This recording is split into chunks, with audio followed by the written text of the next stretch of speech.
大家好，我是陈林。这一次发表会呢，苹果推出了新的 iPad， 还有这 iPad mini， 它等于呢就帮我们补足了整个 iPad 产品线的最新型号。所以呢，现在 iPad 就有5个新型号嘛，这 iPad Pro 2个尺寸，然后 iPad Air 4，然后再加上 iPad mini 还有 iPad。那你在选购的时候啊，你就只会说啊，都是 iPad， 那到底该怎么选呢？以前苹果不是说只要一个型号吗？可是没办法啊，苹果后来发现这样子赚不到钱，所以呢就多出几个型号来让你选。那这个时候呢，困扰就是我们这些消费者啦。所以呢，今天呢，我就来跟大家聊聊这5种 iPad 呢，到底你该选哪一台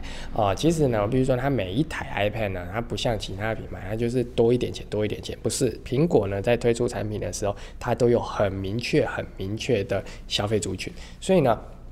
今天呢，我就来跟大家聊聊这5种 iPad 呢，你到底在选择的时候该怎么选。你是属于什么样的使用者？该买哪一台？其实苹果都已经想好了啊，所以到底该怎么买呢？今天来聊聊它。那开始之前呢，记得要订阅我。那我看完影片之后啊，你觉得陈理影片太棒了，那么呢，资讯栏里面严选商城 iPhone 13保护贴预购中，或者是呢频道会员，超级感谢，都可以支持我把影片做得更好。那我们就开始喽。我们先从新的开始新的呢，这一次呢，很多人问呢，其实我很意外不是 iPad mini， 而是 iPad 因为呢 iPad 这台呢就是一个最便宜的 iPad 嘛，你看只要10500就可以入手了。很多朋友就会问我说，陈林，那如果我不是重度应用的话呢，我是不是买这台 iPad 就可以了？我必须坦白说啦，如果你真的问我这个问题，我是很想跟你说不要买，然后花那个10500买一台已经过时的 iPad 干什么呢？可是呢，我知道有很多人是这样，他不喜欢用二手的东西因为二手的 iPad 你天晓得他曾经拿去做什么事情，所以呢，为了避免碰到一些恶心的东西，所以你会想要买全新的 iPad。可是呢，预算又不够。以前呢，我会觉得哪有这种事情，但我现在知道有一个情况绝对需要 iPad， 就是小孩要上网课。从疫情开始之后呢，很多小朋友呢，他就是待在家里，然后透过网络看老师的教学，所以呢，他就会需要一台平板电脑。我现在才知道现在的家长有很多家里呢是没有电脑的，也没有电视的。那这个智慧型的平板呢也是没有，那智慧型手机在爸爸妈妈身上也不可能借给小孩去看网课，所以呢，这个时候用什么东西给小孩看网课？那这个 iPad 呢就是非常好的选择。所以呢，这 iPad 呢，其实它就是我之前说的，苹果一直在关注耕耘的教育市场嘛。那这很便宜的 iPad 就是为这样而生的。所以如果说呢，你不喜欢二手，但是呢，你有小孩需要上网课，你需要有一个东西可以让他可以上网，那么这台 iPad 就是一个非常好的选择，只要10500就可以入手你不需要去买太贵的买最便宜的那个就好了，因为你也不是要存什么东西嘛，就是为了上个网上个课是很好的选择。可是呢，如果你没有那么在乎二手问题，其实你可以思考一下买那个二手的 iPad Pro， 上一代的上一代 iPad Pro， 其实呢用起来体验也不会差到哪里去，甚至它的晶片还比较新所以大家可以自己比价一下。那再来第二个呢，就是 iPad mini。iPad mini 是一个很特别的存在，因为呢过去它就是一台便宜的 iPad， 但现在它却像是更大的 iPhone。小的 iPad 跟大的 iPhone 那是很不一样的感受。小的 iPad 呢，你用起来就会觉得说这怎么那么小那个你看不清楚。可是大一点的 iPhone 它可以满足你所有的想象，你想要它没有刘海有，你想要萤幕更大有，你想要可以用 Apple Pencil 也有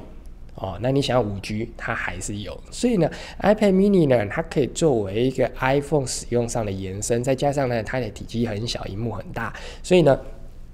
我一直很推崇的买法呢，虽然我自己根本没打算这样买，但是呢，我很推荐呢，不是像我这样子重度使用 iPhone 的人呢，其实你可以考虑用一支 iPhone mini 呢去搭配 iPad mini。当你需要用手机的功能打电话的时候，你用你的 iPhone mini 就好。但是呢，当你需要一个大一点的萤幕，或者是你今天工作会忽然间需要掏出笔记本，拿出一支笔开始写的时候，那么买一台 iPad mini 绝对是非常好的选择。过去呢，你需要带着你厚厚的笔记本，还要带着你的铅笔盒，现在不用了，你只要在你的口袋塞进一台 iPad mini， 再加上你的 Apple Pencil， 你要怎么做笔记就怎么做笔记，而且做出来笔记还可以搜寻，不会在那边每次的老板问你说我们要做什么，你就开始翻笔记本，看起来多笨对不对？所以呢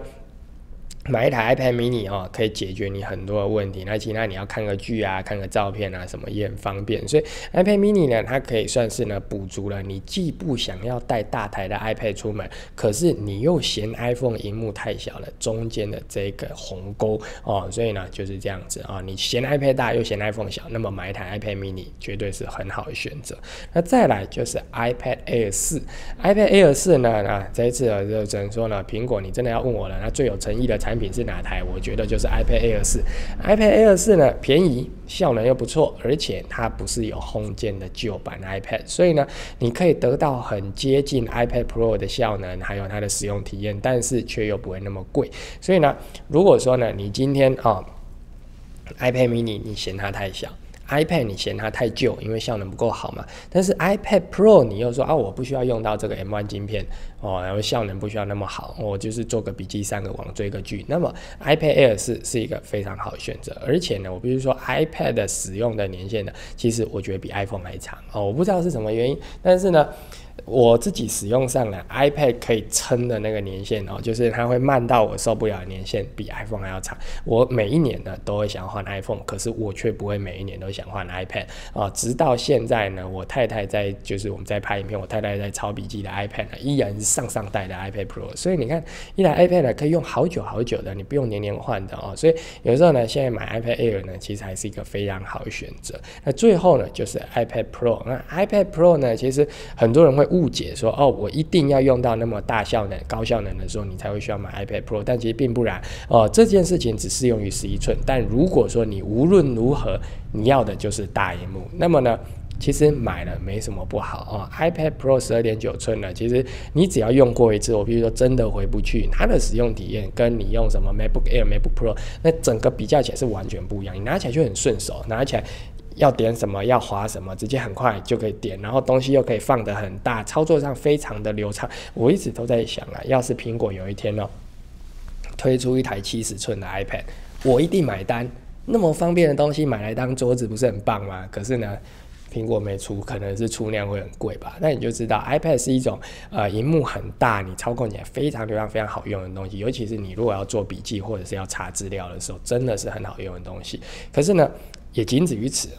为什么？因为 iPad Pro 其实很重你拿的时候呢，你要长时间这样拿在手上那对手的伤害其实并不输你一直拿着 iPhone， 甚至还犹有过之了。所以呢，iPad Pro 我会建议你实际去碰碰看。iPad Pro 是也算是我会特别强调你应该要拿看看的东西，因为呢 iPad Pro 你看着的时候你会觉得很棒，可是实际拿在手上又会有一点重，所以我会建议你去店面看看，你看看你是不是真的需要那么大的萤幕，或者是你有那么大的萤幕你用起来会不会不舒服。如果不会，那它就是你最好的搭档，买回去就对了。那至于说这 M1 晶片呢，我是不是需要那个效能呢？其实我必须说，我到目前为止，我还没有遇过真的是拿 iPad Pro 来做重度应用的功能。即便是看那种专攻苹果的那种 YouTuber 他依然他的平常工作呢都还是用 Mac， 那可能会告诉你你看我今天一整天都用 iPad Pro 你看我这支影片是用 iPad Pro 剪的，但是你真的问他用什么剪影片的时候，他会跟你讲他用我的 iMac 剪的。因为呢 iPad Pro 在做这些高效能应用的时候，其实在使用体验上呢还是没那么好，所以呢，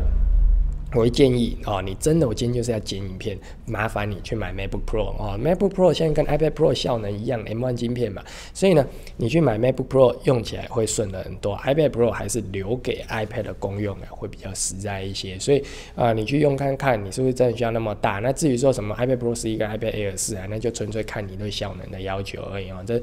我觉得问题倒不是很大今天呢这5台 iPad 呢到底该怎么选呢？我就跟大家聊到这里我今天没有提到价格问题，只有第一台 iPad 有提到，所以价格的部分呢还是请大家回头看我之前那一支 iPhone 就是3个问题来决定要不要买 iPhone， 因为其实钱是很大的问题，但是呢在选 iPad 的时候，因为它的尺寸差太多了，所以有的时候你会有那绝对的需求的时候，你还是得买，所以你可以回头看我那支影片来决定你到底现在要买新的还是买旧的这件事情你就自己了解一下。今天就跟大家聊到这里啦，那最后记得呢要订阅我，那我看完影片之后你觉得哇陈立里面太棒了，我喜欢，我要支持你。那么呢，在资讯栏里面有着严选商城连结，现在在预购在 iPhone 13的保护贴了嘛？那其他呢还有一些配件啊、音响啊什么，大家可以看。那另外还有就是在频道会员的连结，还有在这个地方有在超级感谢按钮，这3个都可以制作把影片做得更好像更好的声音啊、更好的灯光画质，都是大家的支持呢才有的成果。所以谢谢大家的支持，也谢谢你的收看，我是陈林，我们下次见，拜拜。